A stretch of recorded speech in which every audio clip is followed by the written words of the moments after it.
Sometimes the best way to connect with a sacred text isn't just by reading the words. It's about experiencing the space they're in. And we're about to look at the work of a true master who turned a simple page into, well, a cathedral for the soul. If glory has a shape, if harmony can be held, if the heavens ever allowed themselves to be folded into paper, this is what it would look like. So, what are we really looking at here? It's so much more than just beautiful handwriting, right? This is a deliberate construction, a sacred blueprint, and it was designed for a purpose that goes way beyond just reading. Because in the hands of its creator, this is not writing. No, this is architecture for the soul, a space that's designed to guide you, to kind of slow your breath, and really focus your heart. So you gotta be wondering, who was the incredible architect behind all this? Well, we're talking about a man named Ibn al-Bawwab. He was a calligrapher and an illuminator working in Baghdad right around the year 1000 CE. And this right here is so important to get. There are these moments in history when one person does more than just preserve knowledge. They completely transform how we encounter it. Ibn al-Bawwab didn't change a single word of the Quran. Not one. What he did was change how it lives on the page. And this slide just lays it out so perfectly. Think about it. Before him, the Quran was written to be read. It was a sacred text, of course, but it was functional. But after him, the Quran was written to be experienced. It became this profound, guided spiritual journey on paper. Okay, so how did he pull this off?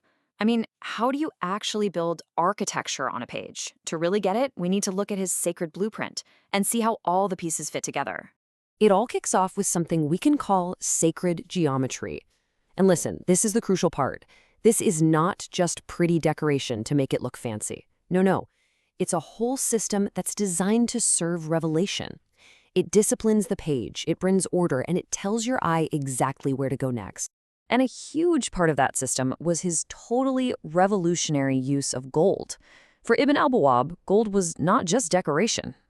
It was the structure. It was literally the skeleton, the framework, that the whole visual and spiritual experience was built on. It's there to guide you, not to shout at you. So here's the magic, right? It's how these elements all work together in perfect harmony. His system really had 4 key parts. First, that precise geometry we just talked about. Second, using gold as the actual structure. Third, a rhythmic calligraphy that literally controls the pace of your reading. And fourth, and this is amazing, functional markers that were built right into the act of worship. And these markers, wow, they're just incredible. Seriously, every single mark on the page had a purpose. The design itself would tell the reader when to pause in the recitation, when to keep going, and even, get this, when to physically bow or prostrate in prayer. The art wasn't some separate thing you looked at, it was an integral part of the devotion itself. This level of total integration, it created a completely new standard for what a holy book could even be.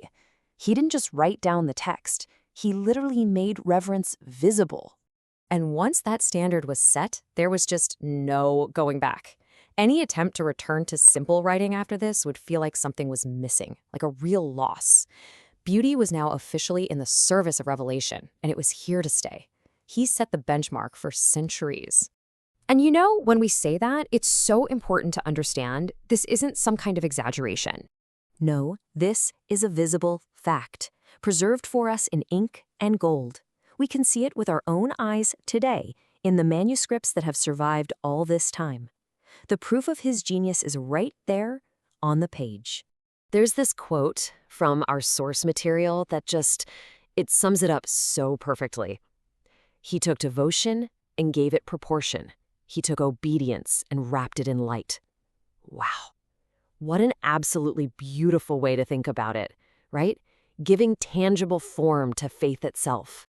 And all of this really leaves us with a fascinating question, one that echoes far beyond this one manuscript, across all cultures and all of time. How can beauty guide belief?